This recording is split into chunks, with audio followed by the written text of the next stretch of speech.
세상의 사랑 이야기는 넘쳐납니다. 우리는 수많은 작품을 통해 만남의 설렘과 이별의 아픔에 공감하며 위로받아 왔습니다. 하지만 오늘 우리가 이야기할 책은 사랑이라는 익숙한 단어 대신 열정이라는 지극히 원초적인 감정을 해부도처럼 펼쳐 보이는 지독하고도 정직한 기록입니다. 바로 2022년 노벨 문학상 수상 작가 아니 에르노의 단순한 열정입니다. 이 작품은 한 여성이 사랑이 아닌 열정에 온전히 잠식당했던 시간에 대한 고백이자 그 경험이 어떻게 문학이 되었는지에 대한 치열한 증언입니다. 본격적인 작품 이야기에 앞서 작가 아니 에르노를 먼저 소개하겠습니다. 2022년 노벨 문학상 수상자인 아니 에르노는 현대 프랑스 문학을 대표하는 가장 독창적이고 중요한 목소리 중 한 명입니다. 1940년 프랑스 노르망디의 작은 마을 이브토에서 노동자 계층의 부모 밑에서 태어난 그는 자신의 계급적 배경과 여성으로서 겪어온 삶의 경험을 문학의 핵심적인 자산으로 삼았습니다. 그의 작품 세계를 관통하는 가장 중요한 개념은 바로 오토소시오그라피 즉 자전적 사회학이라고 할 수 있는 독자적인 글쓰기 방식입니다. 이것은 단순히 개인의 사적인 경험을 고백하는 데 그치지 않습니다. 그 경험이 자신이 속한 시대의 사회적, 역사적, 문화적 맥락과 어떻게 서로 영향을 주고받는지를 집요하게 탐구하고 분석하는 것을 의미합니다. 낙태 경험을 다룬 사건, 아버지의 삶을 그린 아버지의 자리, 어머니의 죽음을 기록한 한 여자 등 그의 모든 작품은 지극히 사적인 기억에서 출발하지만 결국에는 계급, 젠더, 언어, 기억이라는 보편적인 주제와 맞닿아 있습니다.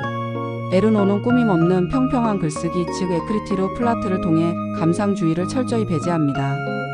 그리고 마치 고고학자처럼 자신의 삶을 발굴하여 그 단면을 냉정하리만치 정직하게 독자 앞에 제시합니다. 아니 에르노의 단순한 열정은 관습적인 사랑 이야기의 모든 공식을 단호하게 거부합니다. 1992년 출간 당시 프랑스 사회에 큰 파장을 일으켰던 이 짧지만 강렬한 소설은 사랑이라는 낭만적이고 포괄적인 단어 대신 열정이라는 훨씬 더 원초적이고 파괴적인 감정의 본질을 현미경으로 들여다보듯 집요하게 파고듭니다. 이 책은 한 여자 즉 작가 자신인 나가 유부남인 외국인 A와 보낸 약 2해 동안의 시간에 대한 기록입니다. 하지만 여기에는 흔한 불륜 서사가 주는 통속적인 드라마나 도덕적인 고뇌가 존재하지 않습니다. 그 대신 한 인간이 다른 인간에게 완전히 종속되어 자신의 모든 일상과 시간이 오직 그를 기다리는 것으로 채워지는 거의 병리적인 상태에 가까운 경험을 놀라울 정도로 냉정하고 정직하게 해부합니다. 에르노에게 이 열정은 하나의 사건입니다.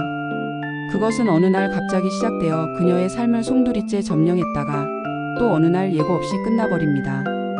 단순한 열정은 바로 이 사건이 진행되는 동안 그리고 그것이 끝난 후에 작가의 내면과 육체 그리고 시간에 어떤 변화가 일어났는지를 기록한 한 편의 보고서이자 증언입니다.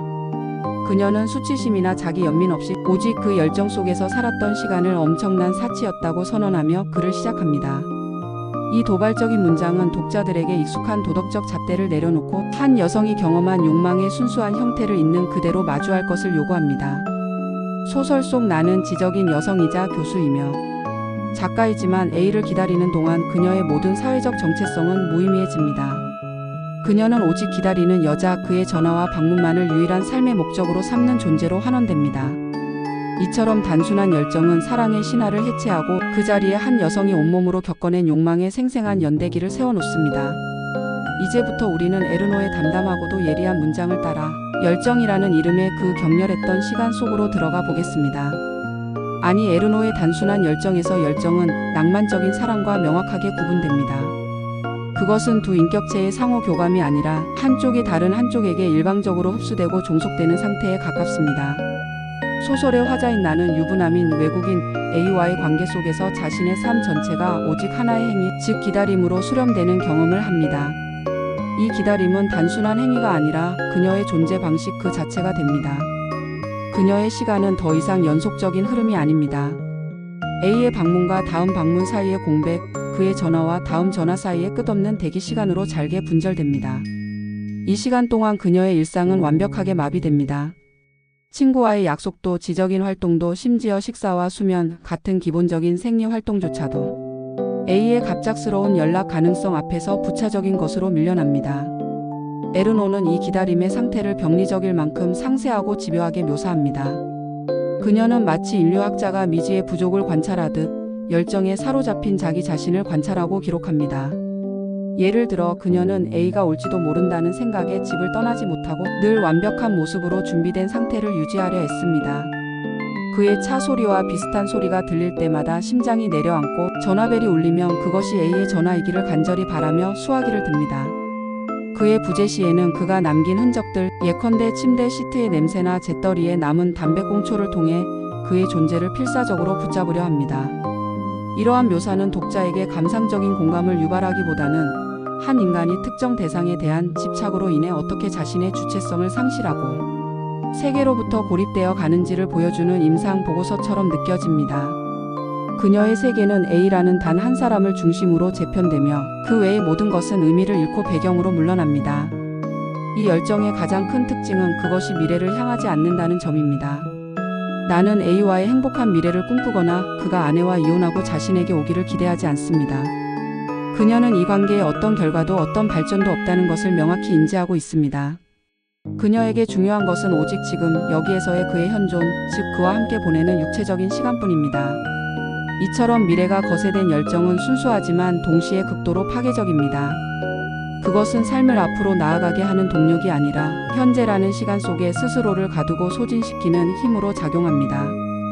그녀는 이 시간을 A를 기다리는 것 외에는 아무것도 할 수 없었던 시간이라고 정의하며 그 외의 모든 활동은 단지 기다림을 견디기 위한 수단에 불과했음을 고백합니다. 이러한 자기 소모적인 상태를 에르노는 사치라고 표현합니다. 이는 생계나 다른 현실적인 문제에 얽매이지 않고 오직 한 가지. 감정에 자신을 온전히 내던질 수 있는 것 자체가 일종의 특권일 수 있음을 암시하는 그녀 특유의 사회학적 통찰이 담긴 표현이기도 합니다. 결국 단순한 열정이 보여주는 열정의 본질은 사랑의 충만함이 아니라 기다림이라는 공백과 부재가 역설적으로 삶의 모든 것을 채워버리는 강렬하고도 공허한 경험입니다. 단순한 열정의 서사 구조에서 가장 흥미로운 지점 중 하나는 열정의 대상인 남자 A의 묘사 방식입니다. 그는 이 모든 격정의 중심에 서 있지만 정작 소설 속에서 그의 존재감은 놀라울 정도로 희미합니다. 우리는 그가 동유럽 출신의 사업가이며 기혼자라는 단편적인 사실만을 알 수 있을 뿐 그의 내면 세계나 생각, 감정에 대해서는 거의 아무것도 알 수 없습니다. 아니, 에르노는 의도적으로 A를 입체적인 인물로 그리는 것을 거부합니다. 그는 이름조차 이니셜로 처리된 채 화자인 나의 욕망을 비추는 일종의 텅 빈 스크린으로서 기능합니다. 이러한 인물 설정은 매우 중요한 전략적 의미를 갖습니다. 만약 A가 매력적이고 복잡한 내면을 가진 인물로 상세히 묘사되었다면 이 이야기는 두 사람 사이의 특별한 사랑 이야기로 읽힐 위험이 있습니다. 그러나 에르노는 이 열정이 A라는 특정 개인의 특별함 때문이 아니라 나라는 주체의 내면에서 발화된 것임을 분명히 하고자 합니다. 즉, 이 열정은 관계에 대한 것이 아니라 열정을 경험하는 나 자신에 대한 탐구인 것입니다. A는 그저 그 열정이 투사될 대상, 그 격렬한 감정을 촉발시킨 계기에 불과합니다. 그의 개성이 지워짐으로써 화자의 감정은 더욱 순수하고 절대적인 형태로 부각됩니다. 그녀가 집착하는 것은 A라는 한 남자의 인격이 아니라 그가 제공하는 육체적 쾌락과 그의 존재가 유발하는 강렬한 감정적 동요 그 자체입니다. 작중에서 나는 A의 취향이나 생각에 대해 거의 관심을 두지 않습니다. 그녀는 그가 좋아하는 음악이나 영화, 그의 정치적 견해에 대해 무지하며 알려고 노력하지도 않습니다. 그녀에게 중요한 것은 그의 목소리, 그의 몸짓, 그가 운전하는 방식, 그리고 그와 나누는 섹스뿐입니다. A와 함께 있을 때조차 그녀는 종종 그를 관찰하는 자신을 발견합니다. 이것은 두 사람이 동등한 인격체로서 교감하는 관계가 아님을 명확히 보여줍니다. A는 철저히 대상화되어 있으며 나의 욕망을 충족시키는 기능적 존재로 머뭅니다. 이는 불륜 관계의 비대칭성을 드러내는 동시에 열정의 본질이 상대를 이해하는 것이 아니라 상대를 통해 자기 자신을 경험하는 데 있음을 폭로합니다. 결국 A의 공백은 이 소설이 심리주의적 연애 소설이 아님을 증명하는 가장 강력한 장치입니다. 독자는 A에게 감정을 이입하거나 그의 입장을 상상할 여지를 갖지 못합니다. 모든 서술은 철저하게 나의 시점에서 통제되며 독자는 그녀가 느끼는 감각과 집착의 세계에 갇히게 됩니다. 이를 통해 에르노는 열정이란 지극히 자기중심적이고 나르시시즘적인 경험일 수 있음을 보여줍니다. 상대는 중요하지 않습니다. 중요한 것은 상대를 통해 느끼는 나 자신의 존재감, 나 자신의 생생한 살아있음입니다. A라는 텅 빈 스크린이 있었기에 나는 자신의 욕망을 가장 원초적이고 순수한 형태로 그 위에 투사하고 그 과정을 통해 자기 자신을 가장 극단까지 밀어붙이며 탐색할 수 있었던 것입니다. 단순한 열정은 이미 모든 것이 끝나버린 시점에서 과거를 회상하며 쓰인 글입니다. 이 과거 시제의 글쓰기는 소설 전체의 성격을 규정하는 매우 중요한 요소입니다. 만약 이 이야기가 열정이 한창 진행 중일 때 쓰였다면 그것은 혼란스러운 감정의 배설이나 일기에 가까웠을 것입니다. 하지만 에르노는 열정이 완전히 소멸하고 난 뒤 일정한 거리를 확보한 상태에서 그 시간을 복귀하고 분석합니다. 이러한 구조는 글쓰기라는 행위가 이 열정이라는 경험에 어떤 의미를 부여하는지에 대한 깊은 성찰로 이어집니다. 첫째로, 글쓰기는 흩어진 시간을 재구성하고 의미를 부여하는 행위입니다. 열정에 빠져 있던 시간 동안 나의 삶은 파편화되고 무의미한 기다림으로 채워져 있었습니다. 그러나 글을 쓰는 순간 그 혼돈의 시간들은 하나의 서사로 엮이고 분석의 대상이 되며 문학적 형태로 질서를 부여받습니다. 그녀는 글쓰기는 무엇보다 시간을 구체적인 것으로 만드는 힘을 갖고 있다고 말하며 글을 통해 그 격렬했지만 공허했던 시간을 붙잡아두려 합니다. 글을 쓴다는 것은 그 시간을 다시 한번 살아보는 것이자 그 시간의 유일한 결과물을 만들어내는 행위입니다.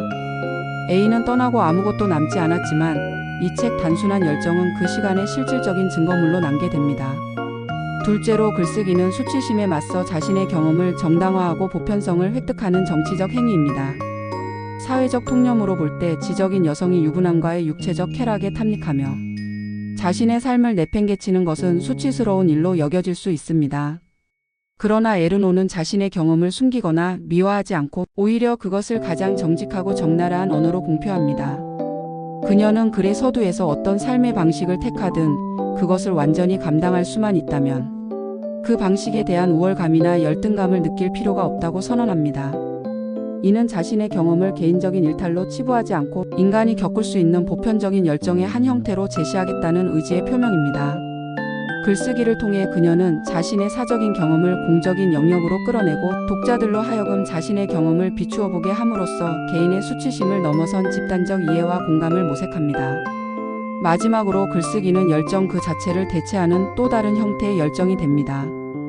A가 떠난 후 나는 깊은 상실감과 공허함에 시달립니다. 이때 글쓰기는 그녀가 다시 살아있음을 느끼게 해주는 유일한 행위가 됩니다. 열정에 빠져 있을 때 세상의 모든 것이 A를 중심으로 보였던 것처럼 글을 쓰는 동안에는 세상의 모든 것이 글의 재료가 됩니다.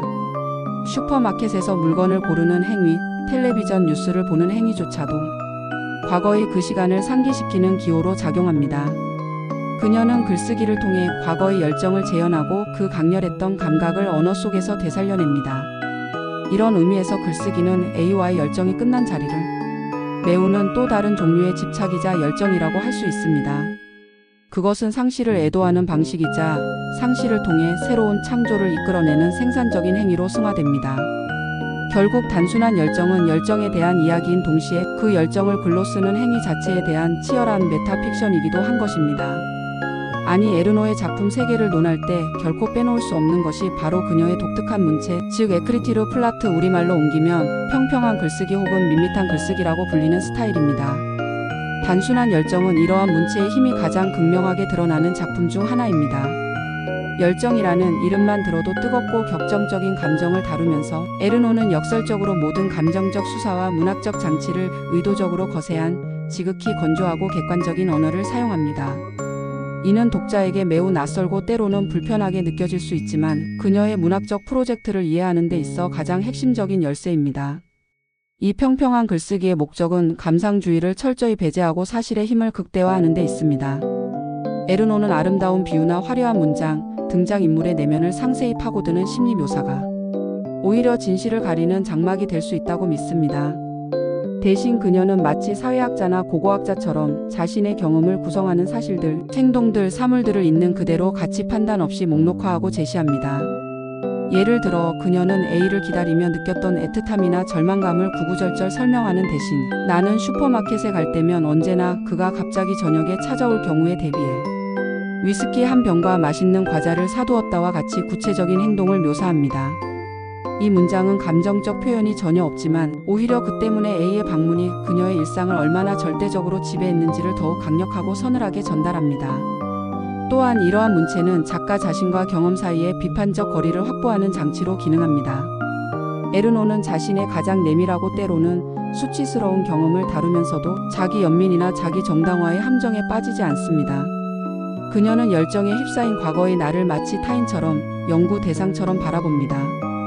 이는 그녀의 글쓰기가 단순한 고백을 넘어 사회학적 분석의 차원으로 나아갈 수 있게 합니다. 그녀는 자신의 개인적인 열정을 통해 여성의 욕망이 사회적으로 어떻게 인식되고 억압되는지, 계급과 교육 수준이 개인의 감정 표현 방식에 어떤 영향을 미치는지 등의 더 큰 질문들을 탐색합니다. 예를 들어 포르노 영화를 빌려보는 장면에 대한 묘사는 성적인 호기심을 자극하기 위한 것이 아니라 A와의 섹스를 재현하고 분석하려는 거의 학문적인 탐구 행위에 가깝게 그려집니다. 이처럼 감정을 소거한 서술은 역설적으로 독자가 감정의 과잉에 휩쓸리지 않고 사건의 본질과 그 사회적 함의를 더욱 명징하게 보도록 만듭니다. 결국 에르노의 평평한 글쓰기는 윤리적인 선택이자 정치적인 선언입니다. 그것은 문학이 반드시 아름다워야 한다는 통념에 저항하고 삶의 진실은 종종 꾸밈없는 사실의 나열 속에 존재한다는 믿음의 표현입니다. 그녀는 자신의 경험에 대해 거짓말하지 않기 위해, 그리고 독자들이 자신의 경험을 있는 그대로 마주하게 하기 위해 가장 정직하고 날것의 언어를 선택합니다. 단순한 열정의 충격과 감동은 바로 이 서늘한 문체가 다루는 뜨거운 내용 사이의 팽팽한 긴장감에서 비롯됩니다. 이 간극 속에서 독자는 한 여성이 겪어낸 열정의 실체를 어떤 필터도 없이 자신의 편견과 판단을 유보한 채 날것 그대로 목격하게 되는 특별한 문학적 체험을 하게 됩니다. 아니, 에르노의 단순한 열정은 그 짧은 분량에도 불구하고 독자에게 깊고 오래 지속되는 파문을 남기는 작품입니다. 이 소설은 사랑이라는 이름 아래 포장된 모든 낭만적 신화와 감상적인 기대를 벗겨내고 한 인간이 다른 인간에게 온전히 종속되었던 시간의 본질을 외과 의사의 메스처럼 냉정하고 정밀하게 드러냅니다. 결론적으로 이 작품은 여러 겹의 의미를 지닌 단순하지만 결코 단순하지 않은 텍스트라고 할 수 있습니다. 첫째, 이것은 여성의 욕망에 대한 가장 솔직하고 대담한 선언문입니다. 사회적 시선이나 도덕적 잣대에 구애받지 않고 오직 자신의 몸과 마음이 이끄는 대로 열정에 투신했던 한 여성의 경험을 있는 그대로 기록함으로써 에르노는 여성에게도 부끄러움 없이 자신의 욕망을 소유하고 이야기할 권리가 있음을 역설합니다. 나는 열정의 대상이었던 A에게 종속되었을지언정 그 경험을 글로 쓰는 주체로서 자신을 재정립하며 완전한 자율성을 획득합니다. 둘째, 단순한 열정은 기억과 글쓰기의 관계에 대한 깊은 성찰을 담고 있습니다. 열정 그 자체는 시간이 지나면 소멸하고 흔적 없이 사라질 수 있지만 글쓰기는 그 무형의 경험의 형태와 영속성을 부여합니다. 에르노에게 글을 쓰는 행위는 상실을 애도하는 방식을 넘어 그 상실된 시간을 구원하고 영원히 박제하는 일입니다. 그녀가 겪었던 모든 기다림과 고통, 환희의 순간들은 이 책을 통해 하나의 문학적 사건으로 재탄생하며 작가 개인의 사적인 경험을 넘어 수많은 독자들이 공감하고 사유할 수 있는 공적인 텍스트가 됩니다. 이는 그녀의 문학 전체를 관통하는 오토소시오그라피의 힘, 즉 가장 개인적인 것이 어떻게 가장 보편적인 것이 될 수 있는지를 명확히 보여주는 사례입니다. 마지막으로 이 소설의 제목인 단순한 열정은 깊은 아이러니를 담고 있습니다. 그 열정은 오직 한 남자만을 향했다는 점에서, 그리고 어떤 미래나 조건도 기대하지 않았다는 점에서 단순합니다. 하지만 그 단순한 열정이 한 개인의 삶에 미친 영향은 결코 단순하지 않았습니다. 그것은 그녀의 시간을 정지시키고 자아를 해체했으며 삶의 모든 질서를 무너뜨렸습니다. 그러나 동시에 그 시간은 그녀가 살아있음을 가장 강렬하게 느꼈던 순간이자 일종의 고통스러운 행복의 시간이었습니다. 에르노는 이 모순적인 경험을 미화하거나 단죄하지 않고 삶의 한 시절로서 온전히 긍정합니다. 결국 단순한 열정은 한때 자신의 모든 것이었던 한 남자에 대한 이야기가 아니라 그 열정을 겪어냄으로써 삶의 어떤 절대적인 순간을 경험한 자기 자신에게 바치는 치열하고 정직한 헌사인 것입니다. 그리고 그 정직함의 힘이야말로 에르노의 문학이 시대를 넘어 우리에게 깊은 울림을 주는 이유일 것입니다. 본 영상에서 사용된 책의 내용은 저작권법상 공정 이용을 목적으로 인용되었습니다. 영상의 핵심 내용은 책 내용의 요약이나 비평이며 원작 전체를 대신할 수 없습니다. 저작권 소유자의 요청이 있을 경우 즉시 조치를 취하겠습니다.